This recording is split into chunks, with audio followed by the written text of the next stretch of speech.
Good morning, everyone. This morning's talk is Theosophy and the Return of the Christ. Now, Orthodox Christianity constantly mentions the return of the Christ.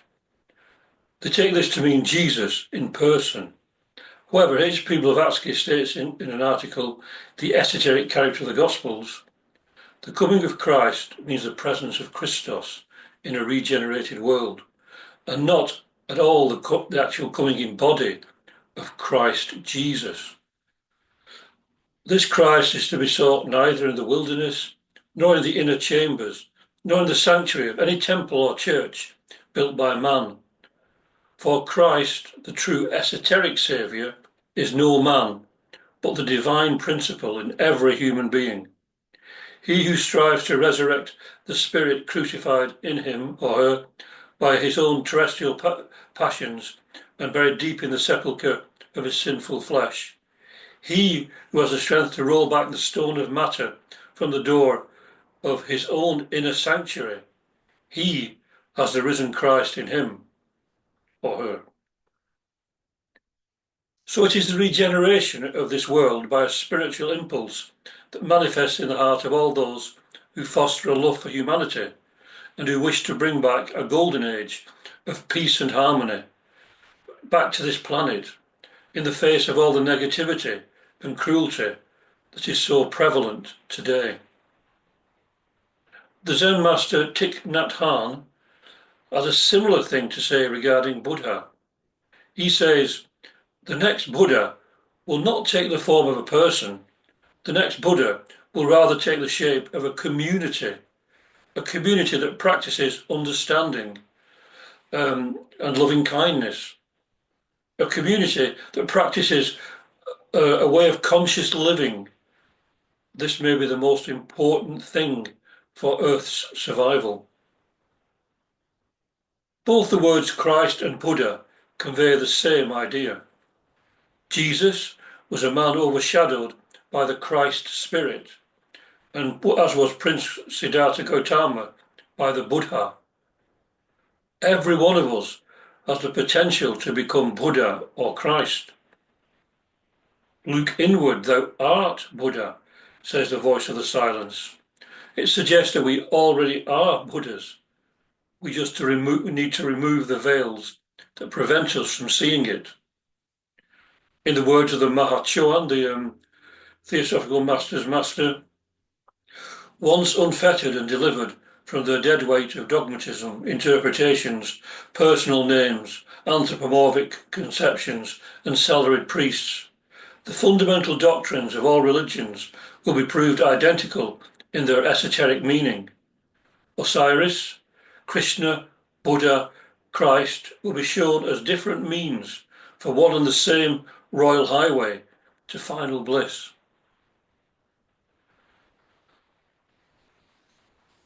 So I actually did a talk on the Mahachohan's letter some time ago, so you're going to see the full letter, which is really worth looking at. Go and look, find that. Mystical Christianity teaches self-redemption through one's own seventh principle, the liberated Paramatma, called by the one Christ, by others Buddha. This is equivalent to regeneration or rebirth in spirit, and it therefore expounds just the same truth as the nirvana of Buddhism. All of us have to get rid of our own ego, the illusory apparent self, to recognize our true self in a transcendental divine life.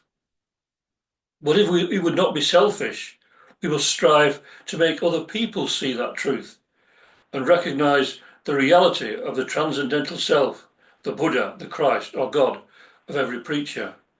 And that's the end of the Mahachohan's quote. So we should not wait for someone external to come to save us, but look within our very own hearts for the love and compassion that can help to heal the world. This can only be done by cultivating a universal brotherhood and sisterhood of humanity, regardless of race, creed, sex, caste, and colour, and never by any sectarian religion which professes that it has the only way to reach heaven, nirvana, or whatever term is used. The true spiritual teachers did not found religions. Their followers did, and also created the dogmas and many of the teachings ascribed to the original master.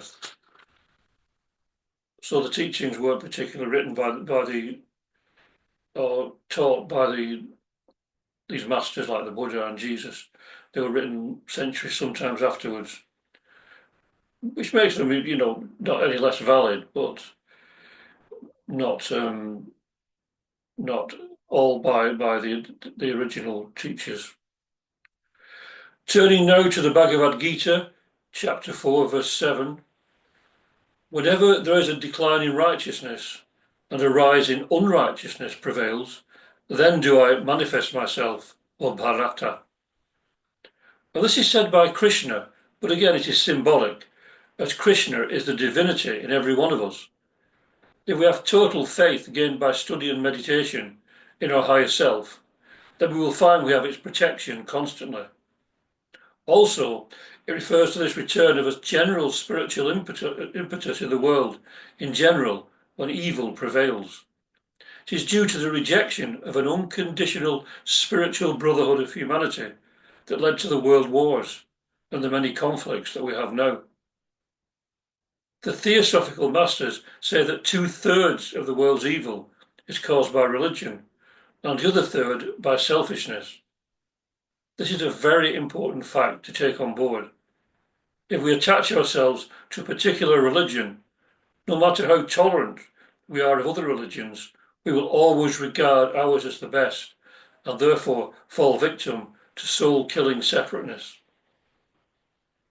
Theosophy reconciles all these differences by teaching that we come together as truly human beings, beyond the dogmas and sophistry of many religions and sects that undermine the powers that we all possess and can activate if we have the correct faith, knowledge and wisdom to do so.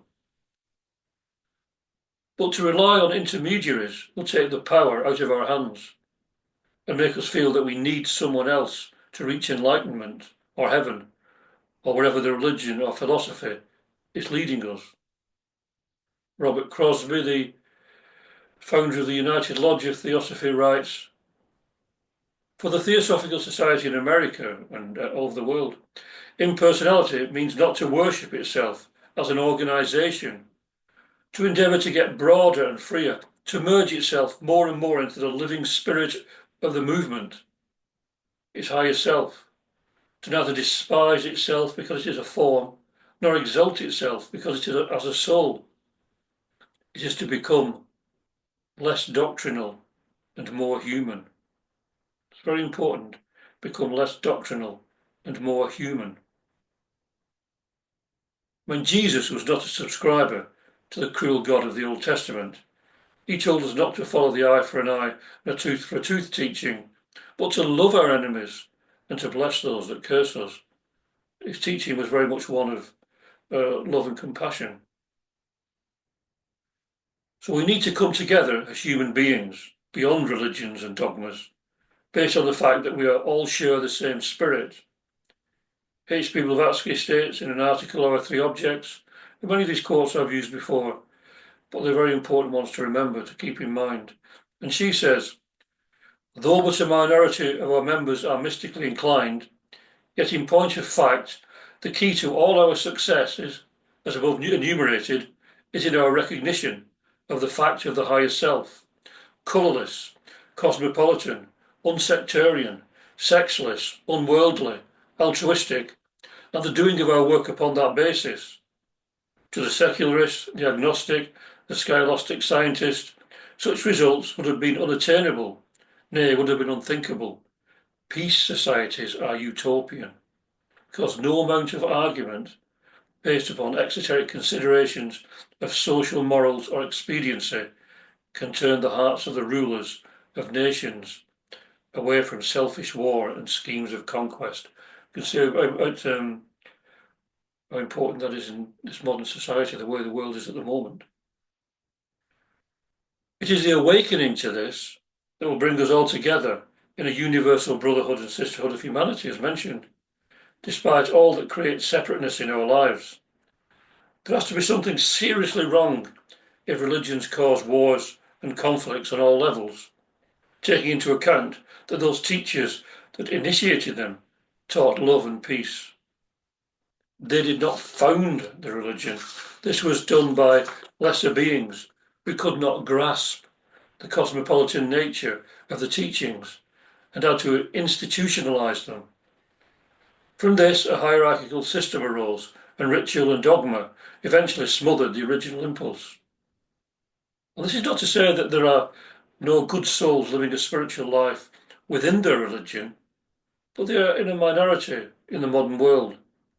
Simply attending church, mosque, temple, or synagogue does not necessarily make someone spiritual in any way. It is how we manifest the higher self in our daily lives that makes the difference, and how kind and loving we are to our fellow creatures. If we want to really understand the return of the Christ, we must come to realise that we are all Christ, and the return is up to each one of us, individually and collectively. As said earlier by Thich Nhat Hanh, it is not necessarily to be an actual person that will appear at a certain time or when the world is in danger. It can just be this spiritual awakening amongst the people. Of course, this is not ruling out that it may be an actual person, but rather than waiting for centuries for someone to come and save us, we should be awakening to our divinity and realising we can develop all the powers attributed to Jesus. He was just further along the spiritual path than we are at the moment, but he came to show us the way. Goethe says, the German philosopher says, the golden age has passed away, only the good have the power to bring it back. The golden age has passed away, only the good have the power to bring it back. And HP Blavatsky writes in an article, The Tidal Wave, verily, the spirit in man, so long hidden out of public sight, so carefully concealed, and so far exiled from the arena of modern learning, has at last awakened. It now asserts itself and is loudly redemanding its unrecognised yet ever legitimate rights. It refuses to be any longer trampled under the brutal foot of materialism, speculated upon by the churches and made a fathomless source of income by those who have self-constituted themselves its universal custodians. The former would deny the divine presence any right to existence. The latter would accentuate and prove it through their sidesmen and church wardens armed with money bags and collection boxes. Or the spirit in man, the direct, though now broken ray and emanation of the universal spirit, has at last awakened. So do you feel this awakening, brothers and sisters? Can we not follow the Christ teachings? And as followers of the Christ Spirit, love one another as Jesus and Buddha told us to? Can we not pave the way for others, become a nucleus of a universal brotherhood, regardless of race, creed, sex, caste and colour? In this world, this is all that matters in the final analysis. This is what the Theosophical Masters of Wisdom wanted, and what all the genuine spiritual teachers throughout the ages taught. Yet still the world is weighed down by wars and atrocities, and the words of the holy ones are ignored as if they never existed. We can bring about the return of the Christ Spirit, as Jesus and the Buddha and so many others wanted. In Buddhist terms, we are all budding bodhisattvas. We need to try to live the altruistic life that this points to. The vows of a bodhisattva are, suffering beings are numberless, I vow to liberate them all. Attachment is inexhaustible, I vow to release it all. The gates to truth are numberless, I vow to master them all. The way of awakening is supreme, I vow to realise. So we may not be able to commit ourselves to these vows but we can at least take them as virtues to work towards, and in the meantime, do what little we can to make the world a better place to live in, no matter how small is our contribution. Motive is everything, and even positive thought towards the world can help to bring about changes. Apathy has never resulted in transformation. Spiritual teachings will not make any difference in the long run if the facts learned are not put into practice and made applicable to our daily lives and to the benefit of the world in general. So thanks very much for listening. Om Shanti, Shanti, Shanti, peace, peace, peace, peace on earth and goodwill to all beings.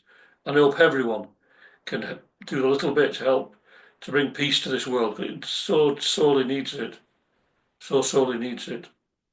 So namaste, the divine in me greets the divine in you.